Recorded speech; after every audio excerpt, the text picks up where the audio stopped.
Radio à vous l'été, la voix de la résistance du peuple togolais. Jean-Luc Kassia-Collé, bonjour. Oui, bonjour. Alors, vous êtes venu assister à la conférence de presse du Parti national panafricain. Quel commentaire dans l'ensemble de tout ce que vous avez suivi comme réaction du parti? Bah écoutez, le PNP a donné sa position par rapport à la situation sociopolitique, mais franchement moi je suis resté sur ma soif parce que je m'attendais à ce que le PNP puisse donner sa position par rapport à la C14, ce qui n'a pas été le cas. On a comme l'impression que, contrairement au carré à Togo autrement, on a comme l'impression que le PNP est en train de feindre. À chaque fois qu'on leur a posé la question, ils essayaient d'esquiver, ils ne voulaient pas répondre concrètement si oui, ils étaient toujours au sein de la C14. Mais en les entendre parler, on a comme l'impression qu'ils se sont un peu retirés de la C14 parce qu'ils nous disent que s'ils n'ont pas les résultats de la journée de réflexion organisée par la C14, ils attendent, je crois, les résultats de cette journée-là. Et donc ça veut dire indirectement que s'ils n'ont pas ces résultats-là, ils ne vont plus participer aux activités de la C14. Enfin, ça, c'est moi qui fais cette déduction. Et de même que quand on leur a posé la question de savoir quand ils appellent à des mots d'ordre prochains, est-ce que ce serait au nom de la C14 ou en leur nom propre? Et jusque-là, ils ont feinté la question, ils n'ont pas répondu aussi. Et à les entendre, c'est comme si ils lanceront les mots d'ordre d'eux-mêmes. Alors je crois qu'aujourd'hui, indirectement, le PNP s'est retiré de la C14 mais ne veut pas l'afficher. Pourquoi? Je ne sais pas. Peut-être qu'ils ont peur du peuple, je ne sais pas. Mais franchement, je suis resté sur ma soif. Aujourd'hui, je crois qu'il urge pour que tous les partis restent unis pour mobiliser le peuple togolais. Mais si les partis de l'opposition vont dans des sens différents, je pense que la lutte sera très difficile pour eux. Au jour d'aujourd'hui, on a quand même l'impression que c'est des partis d'opposition qui sont en train de se faire des coups bas, qui sont en train de se glisser des pots de banane sous leurs pieds. Et au même moment, le pouvoir est en train d'aller tout doucement vers 2020. Et rappelons qu'on est à 10-12 mois de 2020. Le pouvoir est en train de tout organiser, alors que l'opposition est en train de se battre entre elles. Et c'est regrettable, c'est vraiment regrettable. Et je pense qu'aujourd'hui, il faut que les partis politiques puissent revenir en eux-mêmes et revenir à l'action d'unicité.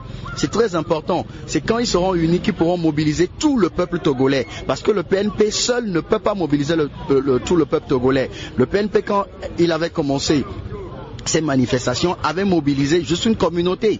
Et c'est lorsqu'ils se sont rapprochés des autres que tout le peuple togolais s'est mobilisé.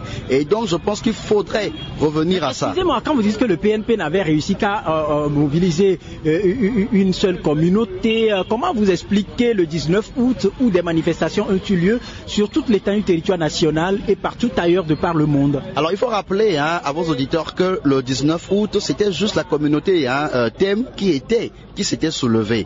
Et ils ont essayé d'organiser ça un peu. Ça, il faut reconnaître qu'ils étaient bien organisés, bien disciplinés. Et ils l'ont fait sur toute l'étendue du territoire, mais c'était juste que la communauté thème. C'est quand ils sont ralliés aux autres partis politiques en créant la C14 que les autres communautés ont rejoint la manifestation. Donc pour moi, je pense qu'aujourd'hui, il urge que l'opposition reste unie. Même s'il y a des problèmes, qu'ils essaient d'écarter ça, de régler ça entre eux et de rester unis afin de mobiliser le peuple pour soulever ce peuple-là, pour chasser M. Fagne Gnassingbé pour son 4e mandat.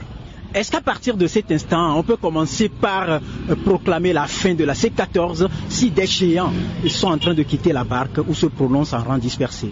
Non, moi je ne peux pas proclamer la fin de la C14 parce que je me dis même s'ils se réduisent à 9 ou à 8, s'ils veulent vraiment faire quelque chose, ils peuvent faire quelque chose. franchement, je ne peux pas aujourd'hui, parce qu'il y a d'autres partis politiques peut-être qui vont peut-être revenir. Vous savez, c'est vrai, le PNP draine le capital humain, mais il faut reconnaître aussi qu'il y a d'autres partis au sein de la 7-14 qui drainent aussi un peu de capital humain.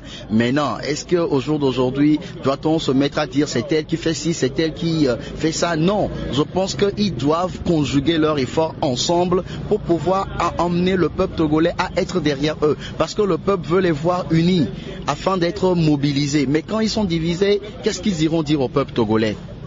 Alors, nous sommes revenus sur ce refrain, pas de réforme, pas d'élection au Togo, et c'est ce que le PNP continue de clamer. Selon vous, dans la mesure où les réformes ne seraient pas opérées, est-ce à dire que l'opposition doit rester à l'écart, tout comme le 20 décembre dernier, des élections locales et des élections présidentielles à venir?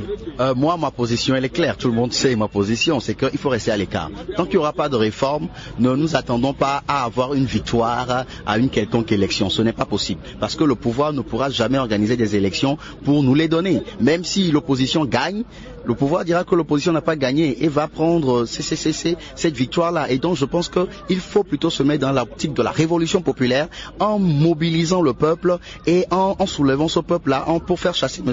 Faure Gnassingbé du pouvoir. Et donc pour moi personnellement, je suis d'accord, pas de réforme, pas d'élection. Merci Jean-Luc Asiakole. Merci à vous. Radio à vous l'été. L'esprit. Merci d'avoir regardé la vidéo, abonne-toi et partage la vidéo sur les réseaux sociaux, Facebook et WhatsApp.